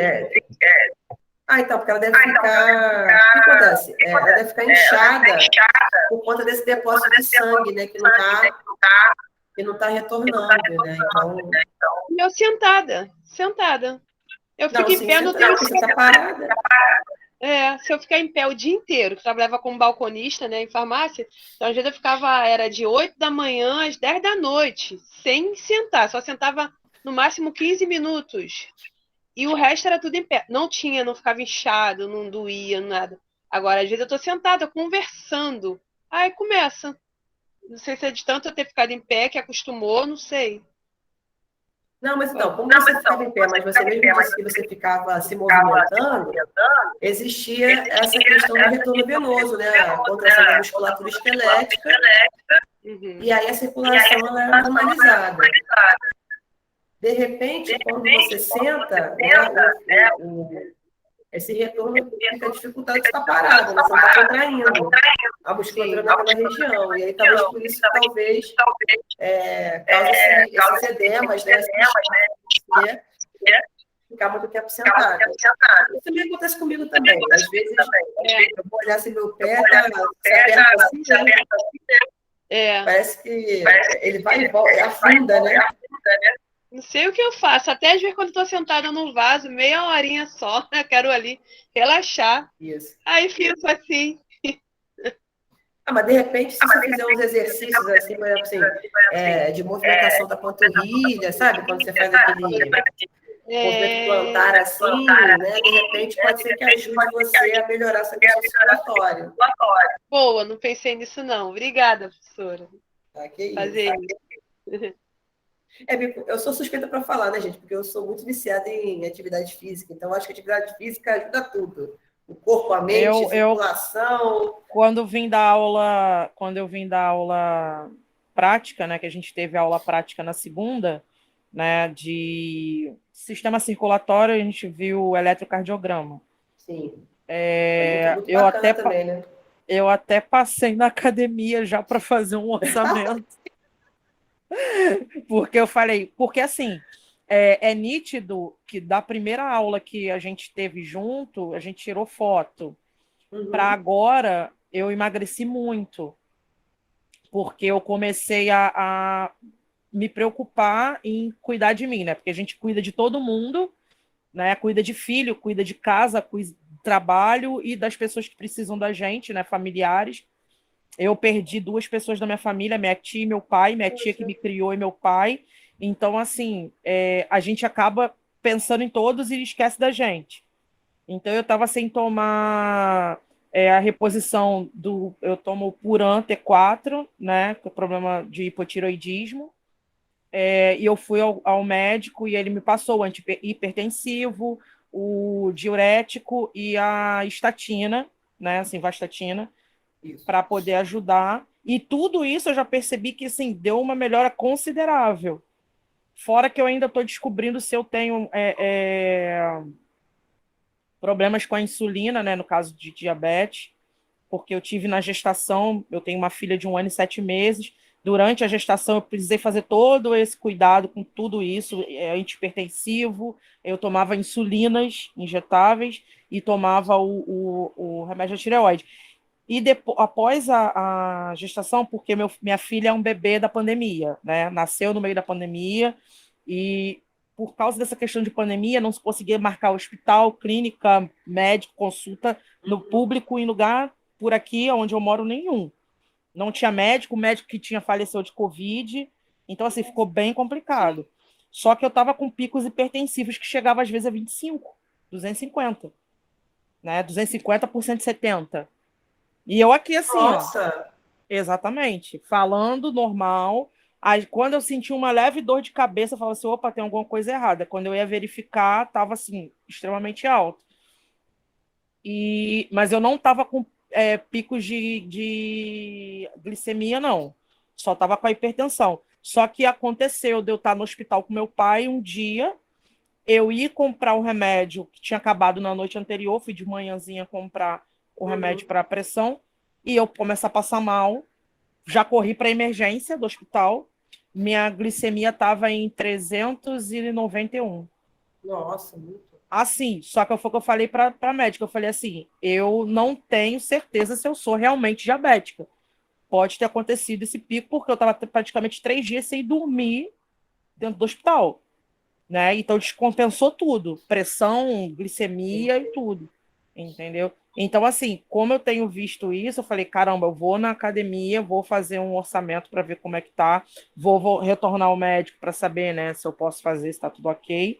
Sim, porque até mesmo para cuidar dos outros, a gente precisa se cuidar, né? Sim, e como a gente está em formação para isso, Então, é necessário que a gente cuide melhor da nossa saúde, né? Porque normalmente Tanto enfermeiro... física quanto E mental. tem enfermagem, tem muita essa preocupação em cuidar dos outros. Eu sei porque minha mãe trabalhou muitos anos nessa área, então ela sempre se doou muito, mas se cuidava pouco, né? Ela tinha uma dificuldade de, enfim, procurar médico, ou de repente, hospital, porque você se acostuma muito a cuidar das pessoas, mas também esquece também de fazer a manutenção da sua própria saúde, né? Ela teve até um câncer, né? Enfim, ela faleceu por conta disso, mas outras questões que não são referentes à questão enfim, do fluxo de trabalho dela, mas que foi uma pessoa muito conscienciosa nesse sentido, né? Ela trabalhou muito, ajudou muita gente nesse sentido, então com certeza vale a pena, né? Todo esse trabalho, porque vocês são importantes, né? Vocês que são a base de contenção, enfim, vocês que são atenção básica Eu brinco que a gente primária. é o BOP da... É isso aí, gente. O médico não faz nada sem o enfermeiro, sem o técnico, né? São vocês que estão diretamente ligados aí ao público que está necessitando dessa ajuda e vocês também precisam ter, enfim, todas as suas questões de biossegurança, enfim, estrutura de trabalho, né? Porque vocês também são seres humanos e também podem eventualmente precisar também, né? Mas é isso. Então, vocês percebam, né, como é que essa questão teórica, ela está muito inteirada com o que a gente vive, né? Como você comentou, você estava com ele quase muito alta. Por exemplo, a minha tia, quando aconteceu esse primeiro AVC dela, ela teve esse acidente vascular cerebral, ela estava com 300, se eu não me engano, acho que era 370, alguma coisa assim. Então, também uma glicose altíssima. O meu pai também, que é diabético, né? Ele me descobriu recentemente, tem aqui uns 2 anos para cá, ele chegou numa emergência, porque teve uma hérnia, né? Teve que operar uma hérnia ano retrasado, e ele chegou no hospital com 250 de glicose, né? E uma pessoa que até então conhece, trabalha no hospital, é isso que eu falo, né? Às vezes, o fato de você trabalhar com isso e conhecer não quer dizer que você vai também se tratar e se cuidar, né? Então, o seu exemplo aí é ótimo de você entender que quando você trabalha com isso, que você vive isso, tem que também aplicar isso para o seu dia a dia também, né? Para a sua rotina de vida, tá? Deixa eu ver se tem mais alguma coisa aqui que eu não falei, que vai dar meio-dia, gente. Passou rápido, né? Quando eu olhei, são Muito. 11h20. A Vanessa Nossa, levantou a mão aí, acho que ela quer falar alguma coisa. Então, Vanessa, então só um minutinho. Então, você fechar então esse último slide, que acho que é o último. Não, Oi, gente, bom dia. Então, eu vou ter que sair aqui bom dia, pode falar. nessa hora do almoço. Não, tá bom. Eu já estou fechando também, tá? Como é que é o seu nome? Vanessa. Tá bom, Vanessa? Fica tranquila que, como essa aula vai ficar gravada, depois qualquer coisa, se eu falar alguma coisa ao final da aula de hoje, depois você repõe lá na gravação, tá bom? Tá bom. Mas eu Tá já estou bom. finalizando aqui já. Acho que eu já falei bastante coisa e qualquer coisa você retoma lá e depois faz uma revisão lá das aulas que tem lá gravadas lá para vocês. Tá bom? Tchau, tchau. Então, tchau. Bom almoço. Bom, então, para fechar então, gente, são quase meio-dia também, porque daqui a pouco eu também vou querer comer. Tá? Então, para fechar, né, essas comparações referentes às estruturas dos vasos, né? Nós já vimos veias, vimos capilares, agora para fechar, as artérias, né? Que tem esse tecido mais elástico, eles têm essa questão da contratilidade, da elasticidade. Ao longo desse processo de ramificação, elas vão perdendo um pouco desse tecido elástico, né? Até para diminuir a questão da pressão aí nas artérias. Já vimos que as artérias são importantes para o processo de transporte desse sangue ventricular, tá? Para as redes menores, né? Também chamadas de microcirculatórias. Elas conseguem amortecer as oscilações do fluxo sanguíneo gerado pelo ciclo cardíaco e são reservatórios de pressão, né? Armazenando energia e também distribuem o sangue para o corpo todo, e como nós já vimos anteriormente, né? As arteríolas são os ramos finais, tá, do sistema arterial. Elas vão ter também importantes aí no controle aí do fluxo de sangue. Também elas conseguem se fechar e se dilatar. E aí também mais um quadro comparativo, né, com relação à questão das estruturas, né, dos vasos, que também já comentamos sobre isso, das vênulas, e a gente já falou sobre tudo. Mas também mais um quadro geral aí para vocês dos capilares. Então, isso aqui já é com relação à parte do cardiograma. Ó, das doenças cardíacas, alguém me perguntou, né, com relação às varizes. Aqui, achei. Isso que eu queria mostrar para vocês. Tá vendo? Ó, que são doenças Ô, relacionadas à questão professora, eu não sei cardíaca, se não tá? sei qual o problema, mas assim, o slide que está aparecendo, pelo menos para mim, não sei se para todo mundo, é o da estrutura das artérias, veias e capilares. Não sai desse, só está nesse. Por acaso mudou Também, aí para alguém? Ó, tô mexendo aqui. Não, pra mim tá Ó, tô aparecendo mexendo só aqui isso de aí. novo. É, só? A Peraí, imagem deixa eu parece que tá olhar que às cancelada. vezes. Eu acho que parece estar Peraí, deixa congelado. eu. Agora mudou. Eu queria só mostrar aqui para vocês. Agora está em coração. Então beleza. É que às vezes dá uns tilts aqui. Foi. Então tá beleza. Eu queria mostrar aqui, ó, essa imagem para vocês, que alguém tinha comentado. Vê se vocês estão conseguindo ver aí, das varizes. Acho que agora apareceu. Apareceu sim, professor. Todo mundo está vendo aí? Beleza. Então, ótimo. Às vezes dá umas congeladas aqui, mas depois é só a gente reiniciar. Então, vocês percebam aí, ó, as varizes também podem se relacionar à questão de doenças cardíacas, tá vendo?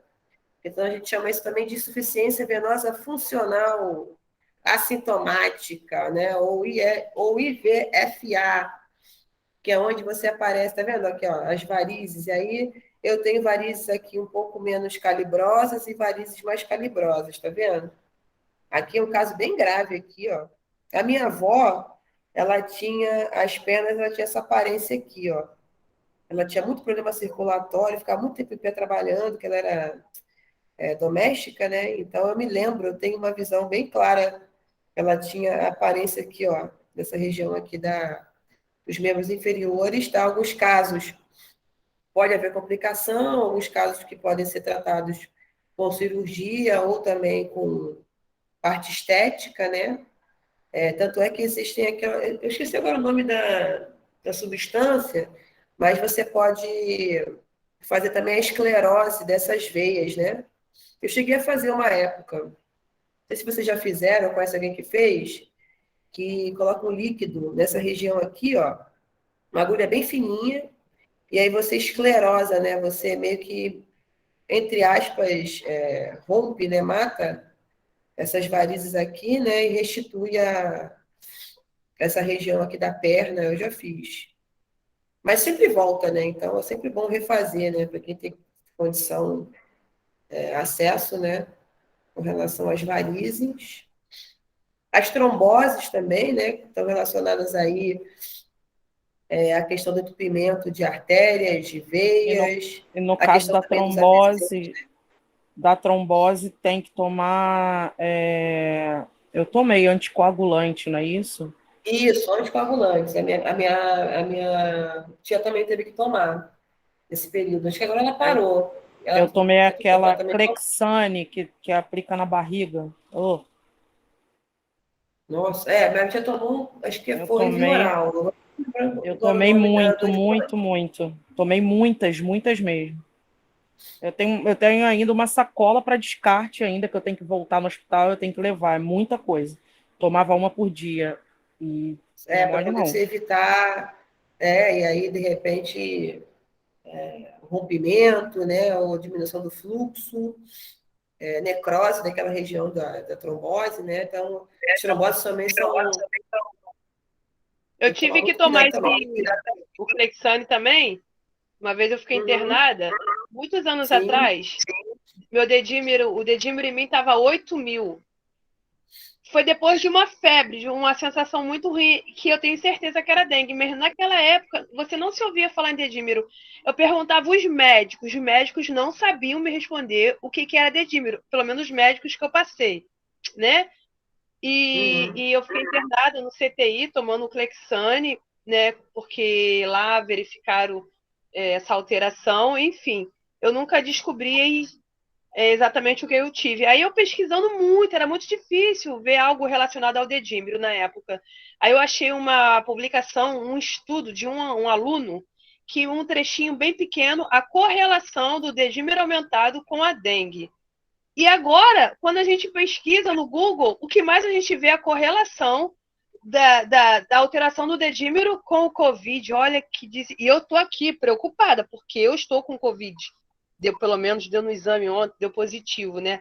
Aí eu já fico, ai, meu pai, será como é que tá meu dedímero? O que eu faço? Eu não, mas tô você bem. tá vacinada, né? Tá bem, né? Tomei as duas vacinas, as duas. Ah, então. Não tomei a terceira, não. Tô com medo. Fico mais aliviada. E assim que você sair desse quadro, terceira dose aí para fazer o reforço, hein? Mas sabe, professora, era interessante naquela época, ninguém sabia falar sobre o dedímero, né? E hoje em dia você pesquisa o que mais aparece sobre o dedímero. Eu fiquei, na época, muito desesperada, que eu queria entender o que aconteceu, mas eu entendi, foi dengue. Foi dengue. Não deu no exame na época, porque até mesmo precisa de um tempo, né, para constar. E me trataram assim. Graças a Deus. E no caso de dengue também tem que tomar muito cuidado também, porque existem pessoas que desenvolvem ou acabam contraindo a dengue hemorrágica, né?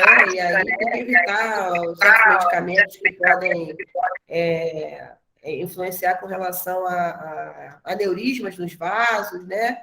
E, de repente, aumentar a questão do rompimento, extravasamento, né? Das hemorragias. Então, é também uma doença que às vezes as pessoas minimizam, mas que, se não for tratada corretamente, como você falou, pode gerar outras situações mais graves para o paciente, né?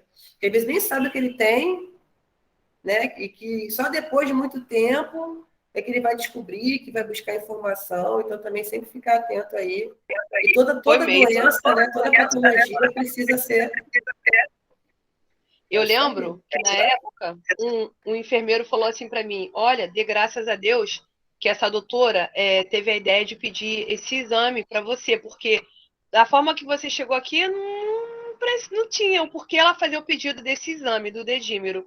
Mas, graças a Deus, ela fez esse exame, né, porque tinha constado negativo para dengue, acredito, naquele dia constou negativo. Depois, não sei se daria positivo, né, mais dias depois. Aí ele falou, graças a Deus, e ela fez esse procedimento aí, ó, e deu tudo certo para você. Também tem muito isso, né? A sensibilidade do profissional também tem que ser muito importante nesses processos, porque às vezes, médico principalmente, né? Nada contra médico não, tá, gente? Eu quase quis ser médico um dia na minha vida, mas por questões da vida, vou fazer biologia, mas acho que também foi uma coisa importante e acho que foi melhor para mim mesmo. Mas tem essa questão, às vezes o médico ele fica muito fechado nessas questões relacionadas a protocolos, né? E, enfim, intervenções muito padronizadas e às vezes até esquece de se atualizar, enfim, e também esquece que cada um é um indivíduo totalmente diferente, com vivências e com questões, entendeu? Mas eu acredito que também nós, que somos, né, o BOP, a gente que está ali na entrada, a gente que tem que treinar esse olhar. Infelizmente, tem alguns que não têm, por orgulho, aquela coisa de ouvir quem está na assistência, né? Sim. Porque por muitas vezes quem está ali no dia a dia, no cotidiano, na rotina com o paciente, né, com o cliente-paciente, é ele que vai Sim. ver o que está acontecendo, os sintomas, né, o que a pessoa está sentindo, como ela está se comportando com determinada medicação. Né? A evolução, né, do paciente, vocês que acompanham esse dia a dia, né, essa rotina hospitalar. Então, é muito importante que o médico tenha essa consciência de que tem que trabalhar de maneira conjunta, né? A área da enfermagem, ela é fundamental nesse processo, né? Ele prescreve a medicação, mas quem introduz o acesso, quem faz a questão da questão da medicação, por exemplo, do acompanhamento do paciente, é o técnico de enfermagem, é o enfermeiro. Então, ele precisa estar concatenado, né? A gente não pode nunca dissociar as funções, porque são funções complementares, né? Mas é isso. Então, para fechar, gente, só que mais um esquema geral, que eu acho interessante para vocês verem, toda essa questão da questão circulatória, das rotas circulatórias, né, de como é que os troncos eles se ramificam, né, em artérias, veias e capilares sanguíneos, né? Temos aí artérias importantes, por exemplo, na parte aqui das mãos, né? Artéria radial ulnar, as veias ilíacas, femorais. Aqui, ó, as grandes safenas. A senhora trocou o slide? Troquei, ainda... Deixa eu fazer. Ó, vê se agora apareceu, ó. Vou botar de novo. Apareceu. Ah, beleza. É porque às vezes tem isso, né? Quando passa muito rápido, não acompanha aí vocês. Ó, grande safena, pequena safena, as artérias tibiais, né? Que irrigam essa parte do calcâneo. Na parte superior aqui, ó, as veias renais, a porta hepática, que vocês também vão ver, não sei se vocês já viram, mas vocês vão ver também, essa questão da comunicação dos órgãos na parte do sistema digestório, né?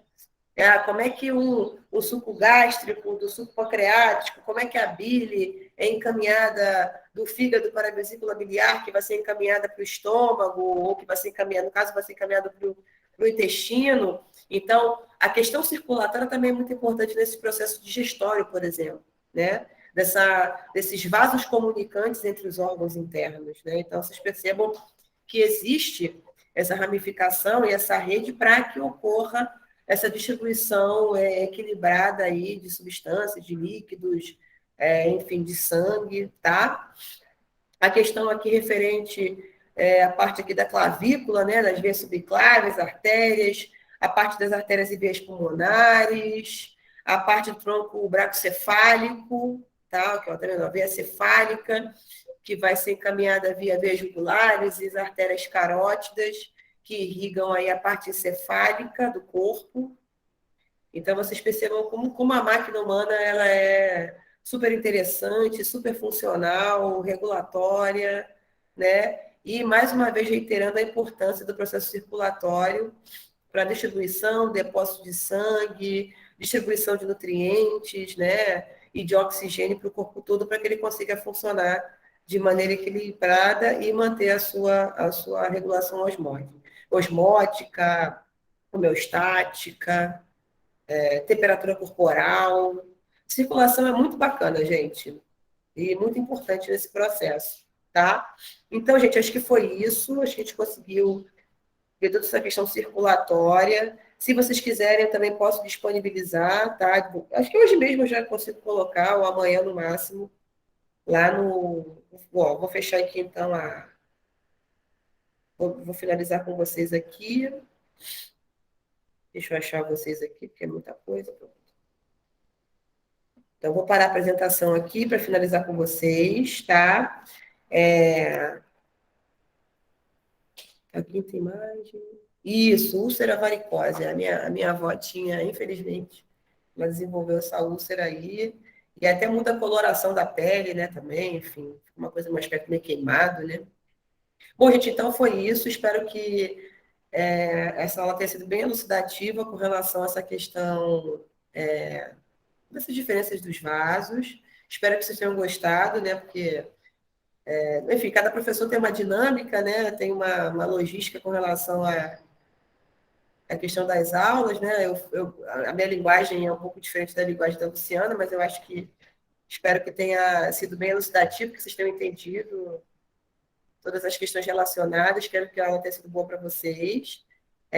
Assim que a Luciana se restabelecer, ela retorna com vocês aí as atividades, tá bom? Muito obrigado aí pelo espaço, pela atenção, tá? Fiquei muito feliz de conhecer vocês.